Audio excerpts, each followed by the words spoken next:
Lançado em 2018, já há 4 anos, o Cronos, por enquanto, passou aqui pelo canal só uma vez, nas mãos do Lucas, lá em 2018, exatamente nessa versão Precision 1.8 com câmbio automático.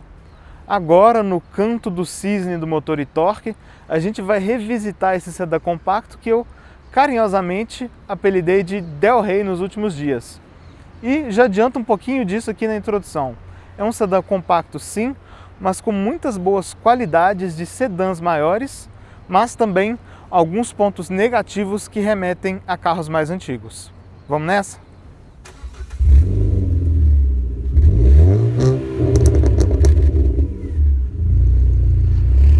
Como eu disse, já são 4 anos de Cronos aqui no Brasil. E ele foi lançado pouca coisa depois do Virtus aqui no mercado nacional, e um ano e meio antes, quase 2 na verdade, do novo Onix, o Onix Plus, e o HB20 reestilizado, ambos no final de 2019. Quando esse carro foi lançado, a Fiat divulgou que ele carregava só 30% da estrutura do Punto e do Argo, que são 2 carros do qual ele deriva, então, consequentemente, 70% da estrutura dele aqui é nova em relação ao seu irmão hatch. A gente está falando então da plataforma MPS, que é uma derivada da plataforma MP1 usada no Argo. Ele foi lançado com os motores 1.3 com câmbio manual ou automatizado e motor 1.8 com câmbio manual ou automático de 6 marchas. Conjuntos que permaneceram praticamente inalterados até pouco tempo atrás, quando aí em meados de 2021, no segundo semestre, a Fiat descontinuou, pelo menos não lançou para a linha 2022, as versões com motor 1.8. Neste momento, apenas com câmbio automático, já que as versões com câmbio manual saíram de linha antes disso, infelizmente pelas baixas vendas. E aí, um detalhe muito interessante. O Cronos foi lançado para substituir de uma vez só o Gran Siena e o Linea. O Linea é um carro de um padrão um pouquinho superior. O Linea a gente sabe que saiu de linha já há algum tempo e o Gran Siena resistiu até o final do ano passado, até o final de 2021. E é interessante que a gente já consegue traçar até um primeiro paralelo aí com o Del Rey que eu comentei no começo do vídeo. Tal qual o Cronos, o Del Rey foi lançado lá nos anos 80 para substituir o Landau, né?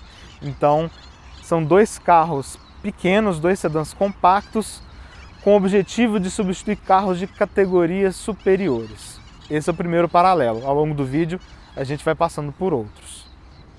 Com 4,36 metros de comprimento, o Cronos é 36 centímetros mais longo do que o Argo. É a única dimensão a mais que ele tem e está tudo concentrado aqui no balanço traseiro. Entre eixos não mudou, é de 2,52 metros ainda, quebra um padrão da Fiat que esticou esse entre-eixos para o Gran Siena, para o Linea e para outros sedãs. É um carro de 1,72 m de largura, sem os espelhos retrovisores, um carro razoavelmente estreito e um carro de 1,51 m de altura, nessa versão com as rodas aro 16. Aqui, pneu 19555 aro 16.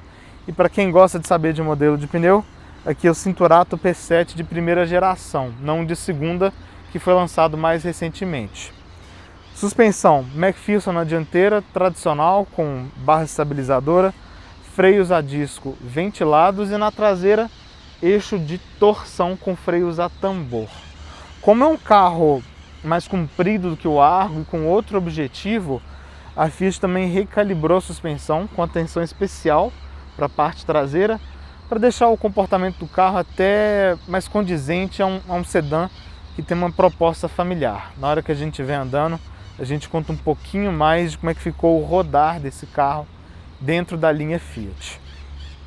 Antes da gente entrar aqui debaixo do capô, tem umas luzes, né? Não é um DRL, é uma luz de posição em LED, né? Um detalhezinho puramente estético, não dispensa você de ligar o farol baixo em rodovias simples durante o dia.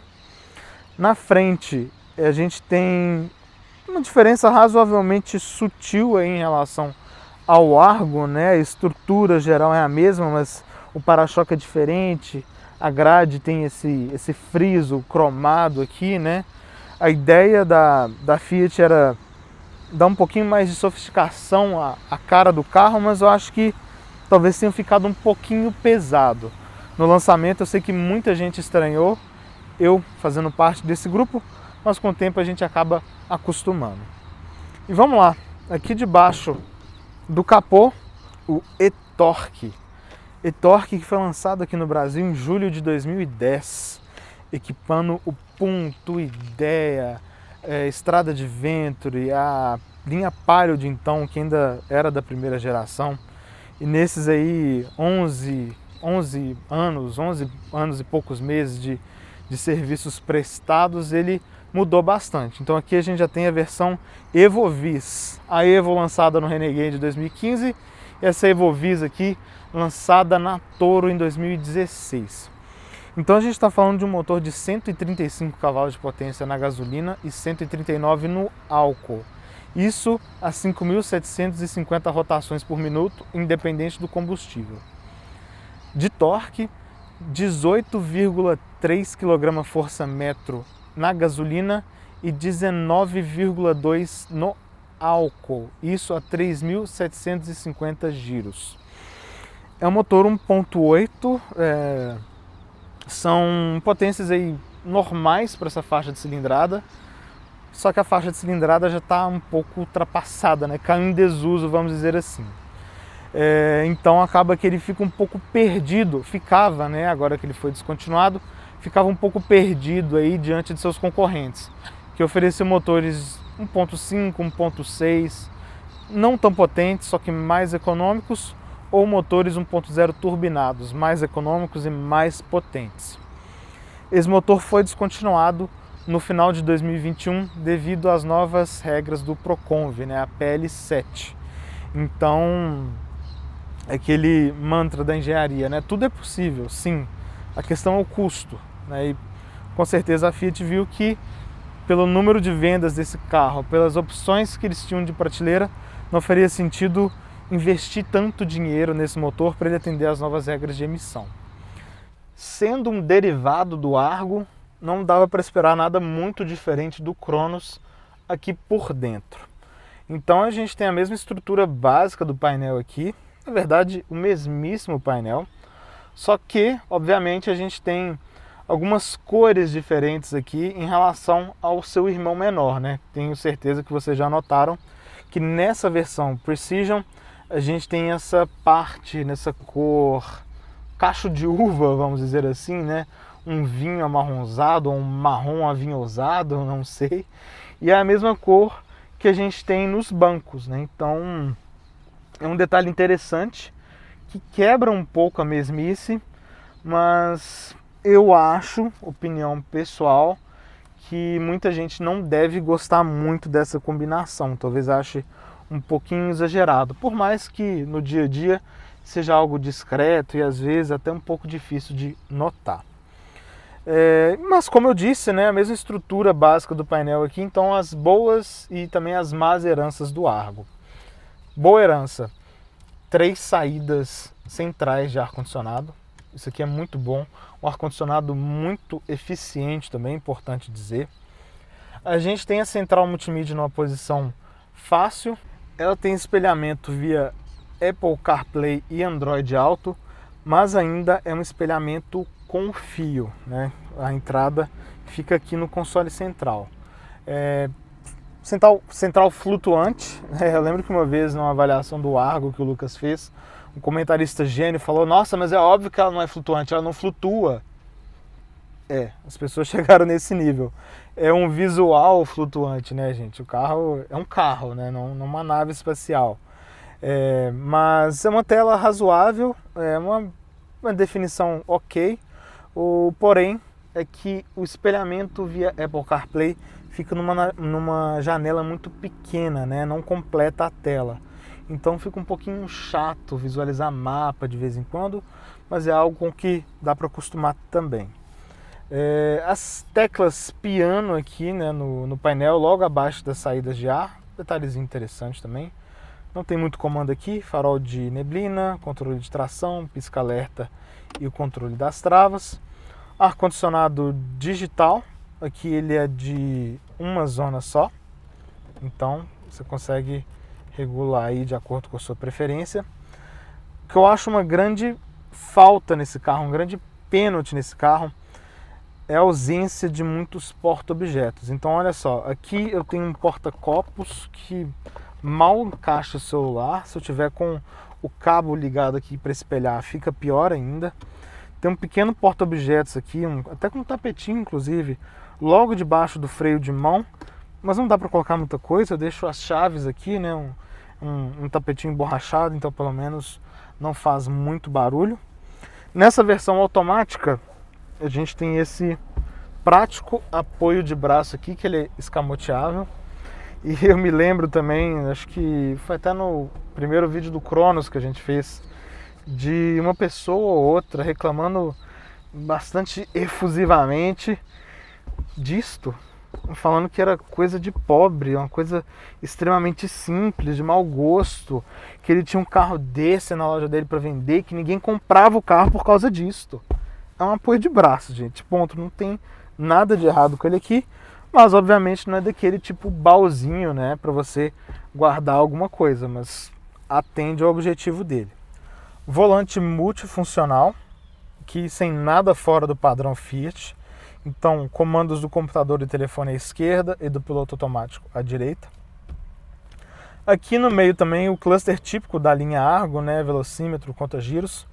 Os indicadores em barras digitais aqui do líquido de arrefecimento e do tanque de combustível. E o típico computador de bordo da família Fiat, né, que você pode ver a rádio, a música que você está escutando, mensagens, configurar a tela, configurações do veículo, velocímetro e ajustar o limitador de velocidade, Trip A e Trip B, né, as medições de consumo são só duas, e o consumo instantâneo. E aqui diversas informações do veículo. Então você tem alerta de pressão de pneus, que funciona pelo sensor do ABS, né, não é aquele que indica a pressão exata. Temperatura do óleo, da transmissão, orímetro, quantas horas o motor funcionou, quantos quilômetros e dias faltam para revisão, e também a tensão da bateria. Computador de bordo aí mais do que atende, mas nessa versão Precision seria legal se de série já fosse pelo menos aquela tela maior de 7 polegadas e colorida que era oferecida opcionalmente. Em termos de ergonomia, o banco tem regulagem de altura, já é um banco alto, né, por si só. O Argo e o Cronos, a linha Argo e Cronos, né, você se senta mais alto mesmo, mais verticalizado, mais cadeira. E aqui uma exclusividade da versão topo de linha que eu sentia muita falta nos outros Argos aqui que a gente avaliou, é o volante com regulagem de altura e também de profundidade. Então, quem viu a avaliação do Argo Tracking que eu fiz, né, foi o último Argo que eu testei aqui no canal, talvez se lembre de eu ter reclamado que eu precisava deixar o banco mais ereto do que eu gosto. Eu já gosto dele bem ereto, para eu não ficar muito longe do volante, né, não ficar com os braços muito esticados. Aqui já é muito melhor nisso, muito melhor mesmo. É um item que deveria ser de série aí na linha Argo, considerando este detalhe. E falando dos bancos, é um banco bom, sim. Então apoio lateral ok, um apoio lombar bom, mas ele é um pouco curto aqui nas coxas. Então olha, tá vendo? Sobra mais ou menos um palmo aí do final do assento até o meu joelho. Então fica este porém. Como eu comentei com vocês lá fora agora há pouco, o entre-eixos é o mesmo do Argo, 2,52 metros. E aí quando você coloca isso em perspectiva com seus concorrentes, ele realmente fica bem para trás. O Virtus, por exemplo, tem um entre-eixos de 2,65 metros, né? Uma diferença aí de 13 centímetros, que é bastante coisa. Mas pela configuração interna do carro, o espaço não é ruim. Algo que a gente já viu de positivo no Argo também. Então, os bancos dianteiros, eles são mais altos e sendo mais altos, eles ficam mais à frente, né? Você não se senta tanto naquela posição mais horizontalizada com as pernas esticadas. Isso no banco da frente. E para quem vai aqui atrás, consequentemente, o espaço acaba sendo bom, mesmo com esse entre-eixos curto, né? Então, olha só, esse banco está regulado para mim, tem 1,77 m de altura e, olha, do meu joelho para o encosto, sobra aqui mais de um palmo até. O espaço realmente é muito bom, né? Para um sedã, outros são maiores, mas não deixa de ser um espaço que atende muito bem. Porém, o espaço para a cabeça, até me corrigir um pouco aqui no banco para vocês notarem, já não é tão bom assim, né? O cabelo já começa a pegar no topo aqui e sobra coisa de um dedo e olhe lá aqui do topo da minha cabeça pro teto. E é um carro também estreito, né? Então olha só como é que eu tenho facilidade de chegar aqui do outro lado. E olha que mesmo eu sentando de uma maneira menos espaçosa, né? 3 passageiros aqui, eles definitivamente precisam ser íntimos, né? Para não ficar aquele climão no banco de trás. E se na frente a gente não tem muitos porta-objetos, aqui atrás, bem, aqui atrás não foge muito disso também. A gente tem um pequeno porta-copos aqui, acho que pode ser utilizado tanto para quem vai aqui atrás ou para quem vai ali na frente. Uma tomadinha USB também, uma tomada iluminada, é uma só, né, para a pessoa carregar o celular, e aí a mesma coisa, pode ser utilizado pelas 2 fileiras. A gente tem os bolsos porta-revista atrás do encosto do banco, né? Bolso bem estreitinho, mas dá para guardar alguma coisa pequena aí, alguma miudeza. Um simples porta-lata aqui na porta, né? Não é um porta-objetos, não um porta-revista, realmente é um porta-lata, um formato bastante específico. E aí, como vocês estão vendo nas portas, também acabamento totalmente em plástico, ao contrário do que a gente vê lá na frente. Não tem aquele tecido espumado na cor vinho que existe nas portas dianteiras, né? Aqui é tudo em plástico mesmo. O que seria interessante aqui, uma saída de ar, talvez, uma outra saída USB um pouquinho mais dedicada, mas pelo menos a gente tem uma pequena luz aqui, uma luz única, né?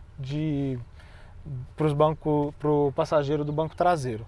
E uma coisa que me chamou um pouco a atenção, né, na hora de acionar o comando da luz, como que esse forro do teto aqui, né, não pareceu estar muito firme. Pode ser alguma coisa específica desse carro, mas aí é um ponto de observação caso você esteja procurando um Cronos aí para chamar de seu. E ponto positivo, as alças de teto, né? Muita gente sente falta disso, especialmente quem precisa levar gente idosa no carro, né? Fica mais fácil de entrar, fica mais cômodo às vezes para a pessoa estar aqui segurando. Então nós temos as 3 alças, passageiro dianteiro e as 2 aqui atrás.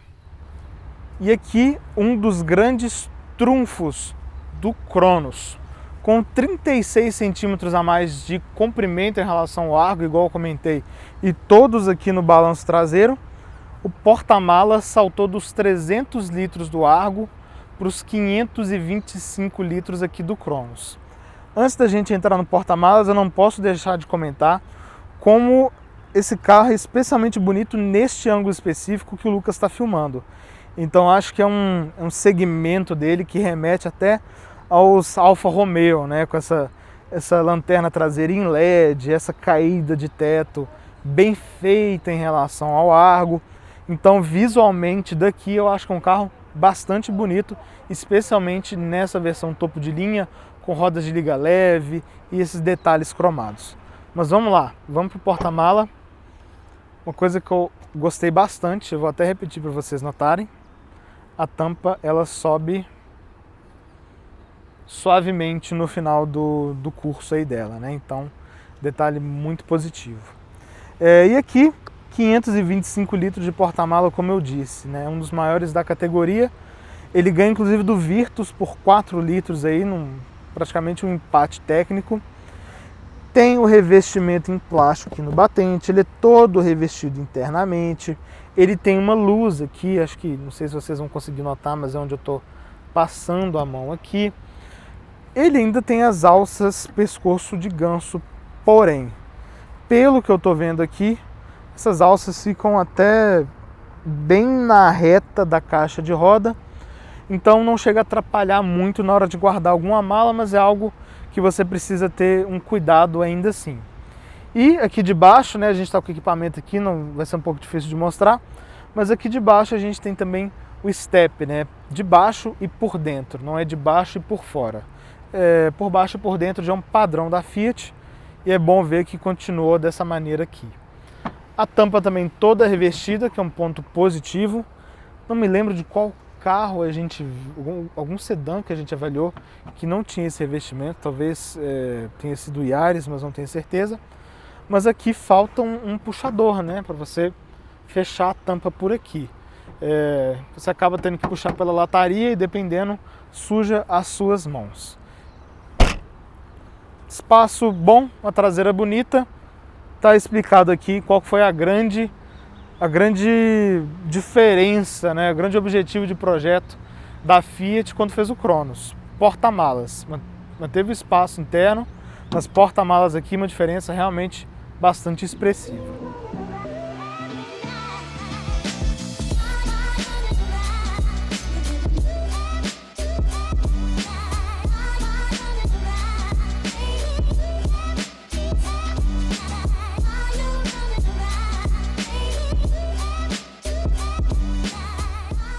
Então vamos lá, galera, vamos para a melhor parte, vamos dar uma voltinha, eu e o Lucas aqui, no Cronos Precision, ou Del Rey Guia com motor CHT e câmbio automático de 3 marchas. Brincadeira, pessoal, como eu já estou falando no vídeo aí, né, é um carro que remete ao saudoso Del Rey, que era um derivado do Corcel. E muita gente, eu tenho certeza, vai levar isso aí pro lado negativo, mas eu também vejo como uma boa homenagem, vamos dizer assim, né? Um bom sucessor espiritual. À medida que a gente for andando no carro aqui, a gente vai contando. Mas vamos lá. Zerei o odômetro parcial aqui, o Trip A, na hora que eu saí. Na hora que a gente terminar nosso passeio aqui, eu conto como que vai ficar o consumo desse percurso específico que a gente está fazendo. Primeira rua aqui, né, já estava até virando um padrão do nosso teste. Uma ruazinha bem remendada aqui, saindo do Pacaembu, que é muito boa para sentir a suspensão do carro, né? A gente já está com o Cronos aqui há 7 dias, já rodamos aí uns bons 250 km com ele. E definitivamente algo que agrada bastante é a suavidade de rodagem desse carro. É incrível a competência que ele tem para absorver buraco, a facilidade que ele tem para vencer valeta, quebra-mola. E é um carro que tem um rodar firme, sim, mas ele não é duro, né? Mérito aí na calibração incrível que a Fiat fez. Eles já estão com a mão boa há um tempo. E aqui dá para perceber que é um carro com amortecedor um pouco mais firme, umas buchas macias e generosas e molas que também não são duras. Uma pausa rápida em suspensão para a gente mostrar a aceleração do carro. Vamos lá. Estou aqui de segunda marcha, ar ligado, álcool, 2 pessoas no carro. Vou acelerar em 3, 2, 1, pisei. Chamou a primeira, ó, de terceira para primeira. Dá para escutar bem o motor aqui dentro. E olha, não dá para dizer que é um carro que anda mal, de maneira nenhuma. Mas, né, o motor e torque já é notório aí, por não ser exatamente um motor com muito torque embaixo, apesar do nome. Então, aquele momento inicial, né, aquela arrancada inicial, o conversor de torque ajuda bastante. Afinal de contas, né, nessa arrancadinha, o conversor de torque multiplica aí até 3 vezes por alguns poucos segundos essa potência, né, inicial aí do motor. Então é um carro que tem uma boa arrancada, sim, mas que aí a partir dos 70, 80 km por hora já começa a perder um pouquinho do ímpeto, por mais que seja um motor mais girador e menos de pegada em baixa, né? não tem muito o que fazer com motor aí de concepção mais antiga, uma potência que, se é boa, também não é das mais altas, que aparece em giros mais altos. É um comportamento dentro do esperado. Já vi muita gente falando que é um carro lento. Não é um carro lento, de maneira nenhuma. Mas aqui a gente tem um detalhe que joga contra. O acelerador dele é de curso bastante longo mesmo, típico Fiat. E no começo do pedal ele é praticamente morto, de repente ele vem com uma resposta forte.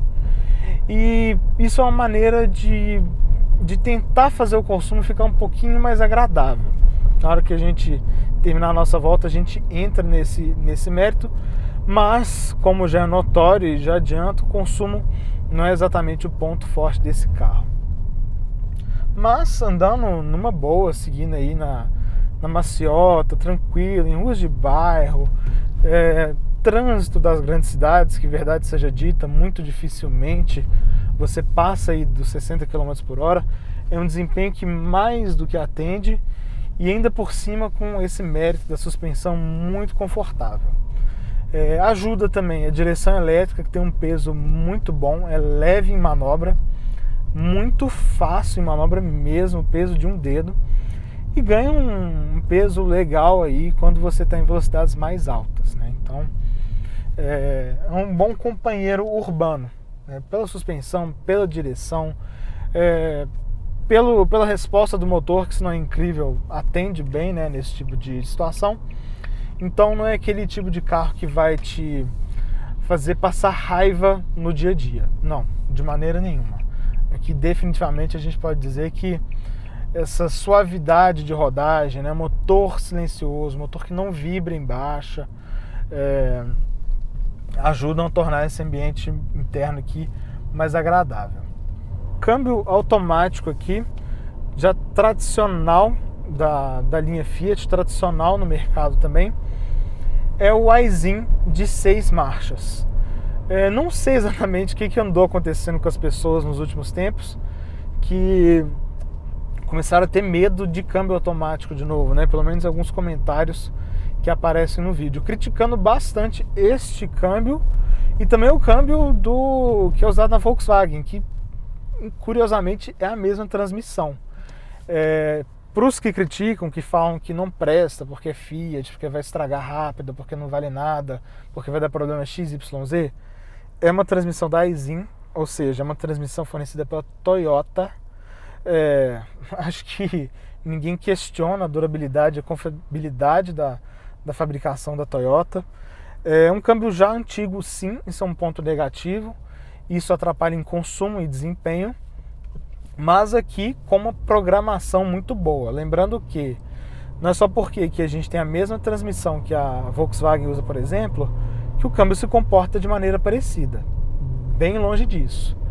Então aqui a gente tem uma programação que procura sempre manter o giro mais baixo possível, né? Tenta aproveitar aí de alguma potência que esse motor tem em baixa.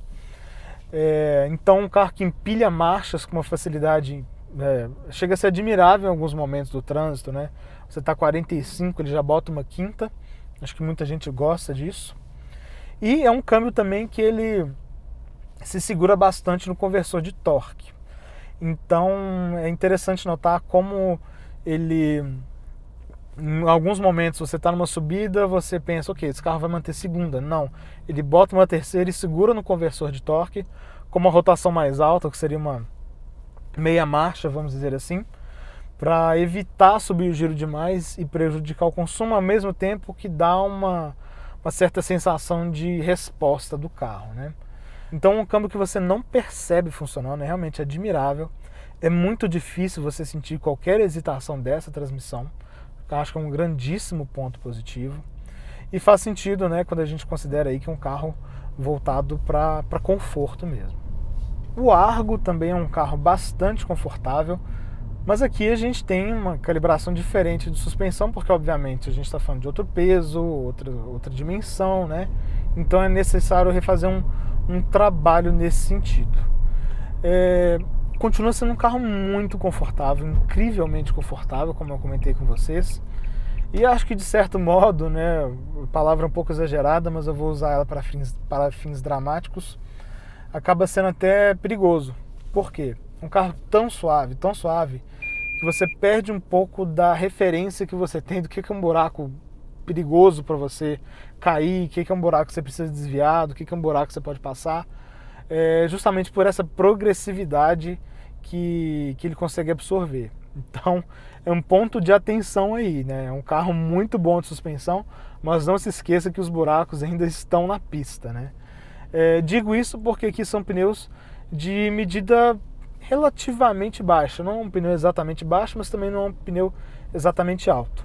Aqui um pneu 195/55 aro 15, né? Então é um pneu aí com mais ou menos 105 milímetros aí de altura lateral. Então absorve alguma coisa, mas não é um pneu bojudão igual existe na versão Drive, por exemplo, né? Com medida 185, 60 ou 65, se eu não me engano.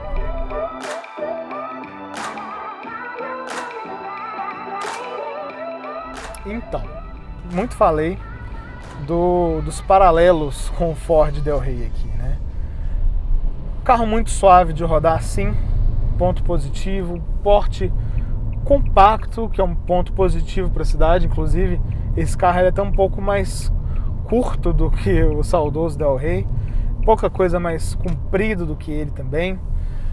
Mas esse motor 1.8, por mais que seja cumpridor aí em termos de desempenho, né, não seja um motor que sobre, ele acaba dando uma sensação de coisa antiga para o Cronos, né, que lembra realmente carros de outra época. Afinal de contas, hoje em dia também é muito difícil você encontrar um motor 1.8 no nosso mercado, né? Todos os concorrentes aí partiram para os motores 1.6 em versões mais simples, caso do Virtus, por exemplo, do HB20 que usava esse conjunto, ou motores turbinados, né? Como o Virtus, HB20 e Onix, né? Os três aí com motor 1.0 turbo com injeção direta ou sem injeção direta no caso do Chevrolet. Bem, e digo isso também porque é um ponto relacionado aqui ao nosso último assunto, que é o consumo. Vamos lá, vamos começar pelo Trip A, que foi a voltinha que a gente deu aqui, que vocês puderam observar. Estou com o ar-condicionado ligado, álcool, 2 pessoas aqui. É um uso bem ir para o trabalho, voltar do trabalho. Vocês viram que peguei rua de bairro, peguei avenida, mas eu não fiquei parado, travado em trânsito em momento nenhum. Então vamos lá, a gente rodou 15 minutos, 5.2 km, numa velocidade média aí baixa, sim, de 20 km por hora, porque não é trânsito veloz, e um consumo de 4.7 km por litro no álcool. Realmente um consumo bastante alto. Nesse tipo de cenário, nenhum carro vai ser realmente econômico, nenhum carro com câmbio automático e motor aspirado, motor turbo, é muito difícil. Talvez um turbo manual ou um bom aspirado manual consiga números legais aqui. Mas mesmo colocando essa ressalva, não dá para dizer que o consumo desse carro é bom. Muito longe disso. Faz jus à fama do e-torque aqui de ser um motor beberrão.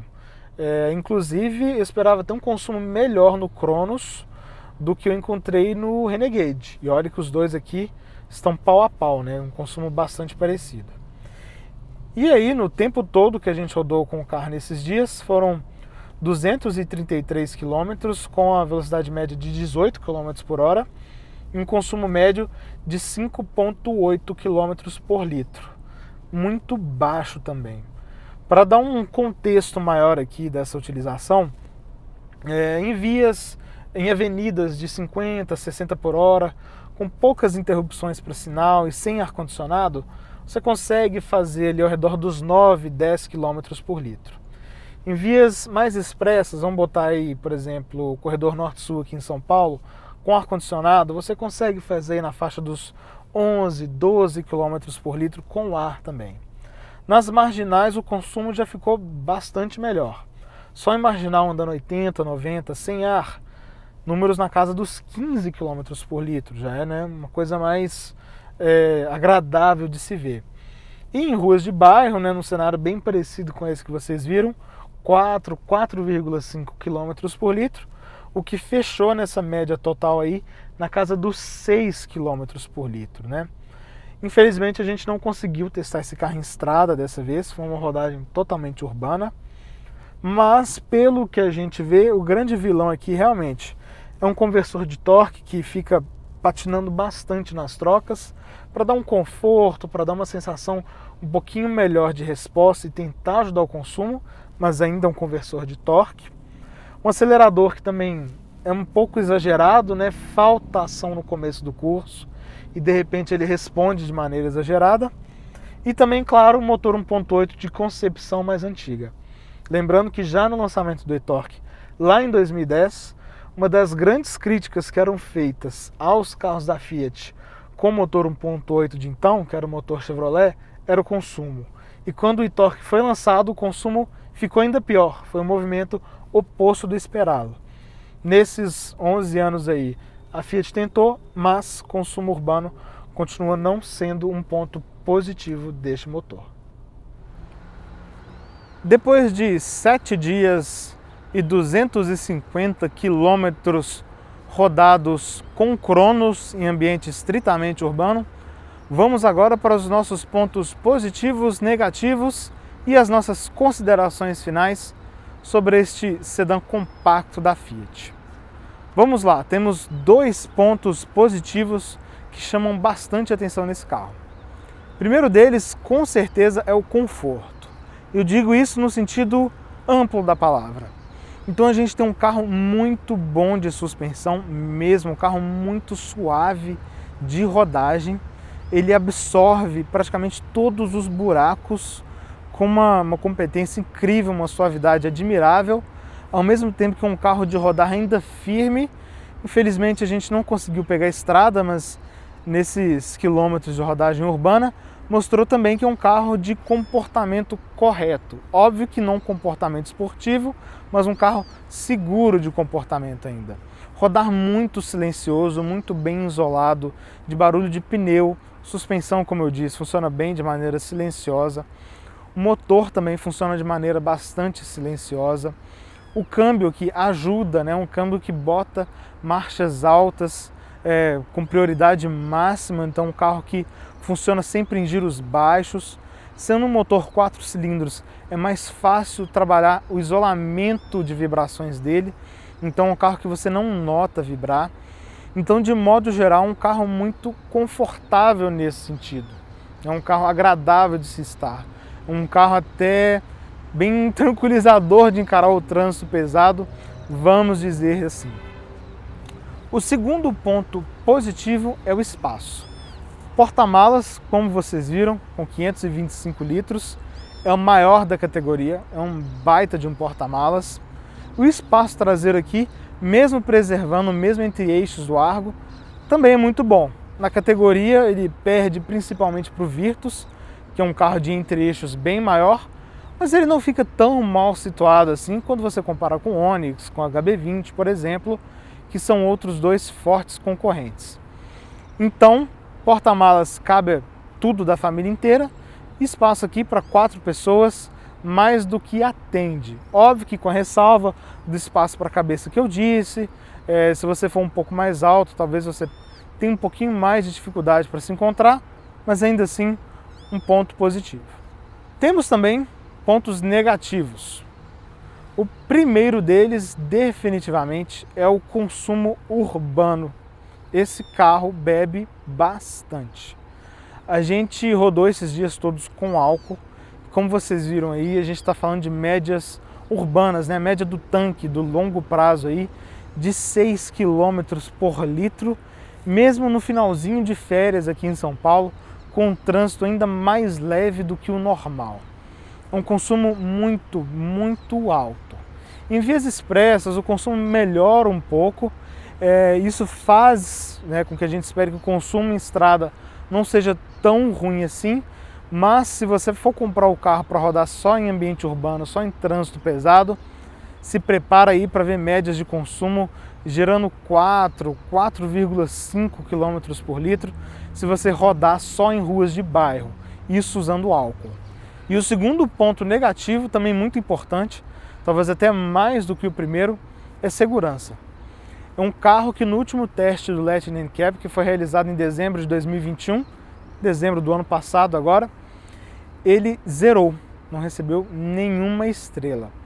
E como eu já disse em outras avaliações, esse critério de estrelas ele pode ser um pouco confuso, ele pode levar a interpretações incorretas, mas o fato é que, lendo o relatório, ele é um carro que foi julgado instável estruturalmente falando, ou seja, ele não suportaria impactos maiores do que foi testado, inclusive pela falta de airbag lateral neste carro. É outro ponto negativo relacionado ainda dentro do ponto de segurança, é outro aspecto negativo aqui do Cronos. É um carro que de série oferece apenas 2 airbags, ele opcionalmente oferecia num pacote aqui dessa versão Precision os airbags laterais, mas é algo que ele fica devendo em relação aos seus concorrentes, que lembrando, oferecem 4 airbags como HB20 e Virtus, 6 airbags como o Onix, ou até mesmo 7 airbags como o Yaris recém-reestilizado. Dito isso tudo, faz sentido essa versão 1.8 automática ter saído de linha agora no final de 2021? Bem, como eu disse, as novas regras de emissão estão aí e adaptar o carro seria realmente muito custoso. Do ponto de vista mercadológico, o Cronos não é um carro que vende muito aqui no Brasil, apesar de ser um dos carros mais vendidos da Argentina, onde ele é fabricado. E pensando já num universo pequeno de vendas aqui no Brasil, você pega essa versão topo de linha, a gente está falando de um micro-universo, um tiny universe, para quem assistiu Rick and Morty aí pegar a referência, de um segmento muito nichado. Não um segmento, né? Uma versão muito nichada dentro da linha. Então, faz sentido sim esse carro com esse motor ser descontinuado. O grande X da questão é que, desde que o Cronos foi lançado, já se falava nos motores Firefly Turbo, né? Já eram esperados aqui dentro da linha Fiat. E muita gente ainda espera que esse carro vá receber o motor 1.0 turbo com câmbio CVT igual a gente tem no Pulse, que inclusive a gente avaliou recentemente aqui no canal. É muito difícil falar, né, do que vai acontecer, do que não vai acontecer. É um belíssimo exercício de futurologia, mas o fato é que tudo indica que este carro não vai receber esse conjunto, mas vai receber sim um motor 1.0 aspirado, numa nova versão de entrada, para ocupar o lugar do antigo Gran Siena, e vai receber uma versão Precision com motor 1.3 e câmbio CVT, igual existe no Pulse Drive, né, que seria a versão de entrada do novo SUV compacto aí da Fiat. Então essa última avaliação do Cronos aqui foi até boa para a gente restabelecer os parâmetros aí e saber como comparar e o que definir como diferencial principal aí quando a gente avaliar a nova versão com este câmbio CVT e motor 1.3. E voltando lá no começo do vídeo também, uma coisa que eu não posso deixar de comentar, é o meu paralelo aqui com o saudoso Ford Del Rey, né? Acho que, bem resumidamente, a gente passou por alguns pontos aí, mas o sucessor espiritual do Del Rey aqui no nosso mercado, ele sofre com as mesmas coisas que sofreram o modelo da Ford lá nos anos 80. Então a gente está falando de um carro muito bom sim, mas um projeto mais simples do que os seus concorrentes, tal qual era o Del Rey quando comparado com Santana e Monza, por exemplo, que eram seus principais oponentes. Aqui o Cronos é um carro de projeto mais simples do que HB20, do que Onix, do que o Virtus principalmente, mas um carro muito confortável. Ouso dizer que o mais confortável entre todos esses da categoria, e olha que a gente tem carros bem gostosos de rodar também, tal qual o Del Rey era ao seu tempo, né? Um carro muito agradável de rodagem, muito macio e também muito agradável por dentro, verdade seja dita, né? É um carro com boa escolha de materiais, um interior agradável, não acho que seja referência em espaço, apesar de ter um bom espaço aqui, mas bonito, cômodo, silencioso. Então são bons paralelos aí que a gente faz com carros mais antigos, como o saudoso Ford compacto. Por fim, eu recomendaria o Cronos hoje, no começo de 2022? Bem, esse carro saiu de linha custando aí na faixa dos 100 mil reais. Não dá para dizer que é barato, nada tá barato. Mas essa era a versão topo de linha do Cronos, ainda que não tenha muitos diferenciais em equipamentos, considerando a sua concorrência, mas não deixa de ser um custo-benefício aí razoável no mercado maluco como o nosso. Então vamos lá, um carro de 100 mil reais com bom espaço, bom porta-malas, silencioso, confortável, razoavelmente equipado. Então, se você está buscando aí um Cronos, talvez uma ponta de estoque, algo que tenha sobrado de 0 km, que eu acho difícil, ou até mesmo seminovo anunciado aí nos classificados, e você não quer abrir tanto a carteira para chegar, vamos lá, no 115, 120, 125 mil da concorrência nas versões topo de linha, o Cronos pode ser ainda uma opção bastante interessante. Dito isso, a gente encerra por aqui o nosso vídeo de hoje. Foi um prazer estar com vocês. Deixem aqui nos comentários suas dúvidas, suas observações, os próximos carros que vocês querem ver a gente avaliando. E a gente se vê na próxima semana aqui no Drive On. Até lá!